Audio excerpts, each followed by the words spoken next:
Well, hi everybody. Here we are on day 5, and today, in on this subject, we could spend a lot of time on this subject of optimism, many more days than this.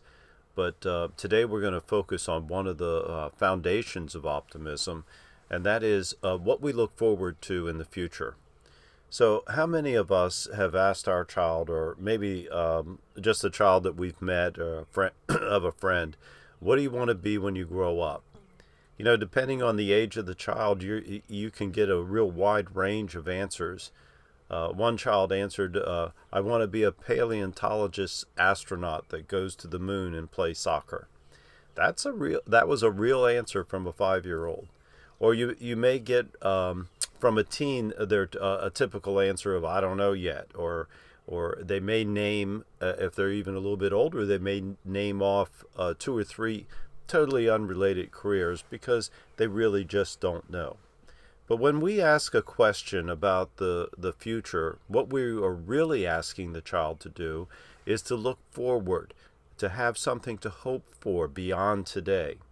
As adults, we know that having something to look forward to is helpful to us. Sometimes just to get through the day or to get through other challenges that we're facing in other and different parts of our life. It's this kind of hope or optimism that is strengthening to the resilience of all of us. But life is not just about our career. In fact, the things that make us feel the most successful and happy go way beyond career and education. That's not to say that those things aren't important too. But in interviews done with individuals that were growing older or were, in the process of dying or close to dying, none of them ever said that they wish that they spent more time in their career or in their office or at work. So setting goals, setting benchmarks, making plans should include not just career and education, but also all other parts of our life. And so you may be thinking now, how do I do that with a 5-year-old or even a 12-year-old, or maybe it's something that we could do even for ourselves. Plans and goals all begin with knowing what you want and being very clear, having clarity about what you are looking forward to. And so it begins with questions in 4 different areas of life, all of which lead to the feelings of success and happiness. And so those 4 areas of life are these. First and foremost, the one that people who have lived a long life always come back to first, and that is home and family. Second is career and education. Third is hobbies and recreation. And fourth is community and service. So instead of just asking about career, what do you want to be when you grow up? Or education, where do you want to go to college? Or what do you want to study? We're going to ask questions in all of these areas. So here are some examples. When we talk about home and family, little things like, where would you like to live? Do you want to live in the city or do you want to live in the country? Would you like to live in a townhome or in a condo, or would you like a single family home? Do you want lots of ground to take care of and to live on, or do you want to live in a smaller area? Do you want to get married? Do you want to have children? If you want to have children, how many children would you like to have? You get the idea. The idea is to open it up and really help to grow the imagination of the child and get them thinking about what their future might be, what they might be looking forward to. In hobbies and recreation, what do you think you'd like to do for a hobby? Now, when they're young, some of that is driven by us, but they may have other ideas too. Like, there might be a child who wants to skydive, and maybe they're not old enough right now, or maybe it's something you're not comfortable with them doing.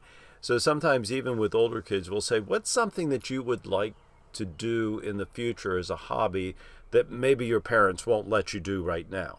It might be, I'd like to ride a motorcycle across the United States, or I would like to backpack in Europe, whatever it might be. What kinds of recreation do you enjoy? What do you think you'd like to do in the future?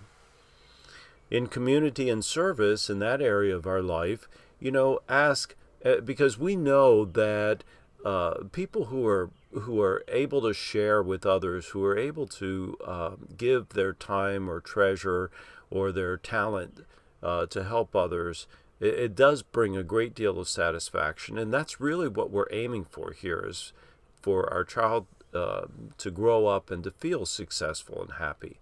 So how would you like to serve others? Now, sometimes kids are very young, and they know almost immediately. They see someone that needs mittens, and so they go and they have a drive to get mittens. Or they see a young child that needs backpacks, and so they create a backpack program where they have made backpacks and filled them up with things and given them to kids. But how would you like to serve others? Now, it's possible in any of these areas that you're going to get an I don't know. But that's your job now, is to explore that. So just push the envelope just a little bit and explore it and see what is it that they're interested in. There was an example of a young kid that was just not interested in talking about that subject of community and service. And this man I know said to him, he said, so if your friend here next to you didn't have lunch, would you share your sandwich with him? He says, yeah, I guess so. He says, oh, so you're interested in the hungry, and you'd like to help people, that are hungry. So, it's finding those ways to make them start thinking about the future. And of course, we're going to cover career and education, but that's, again, that's something that rolls out of our mouth so easily.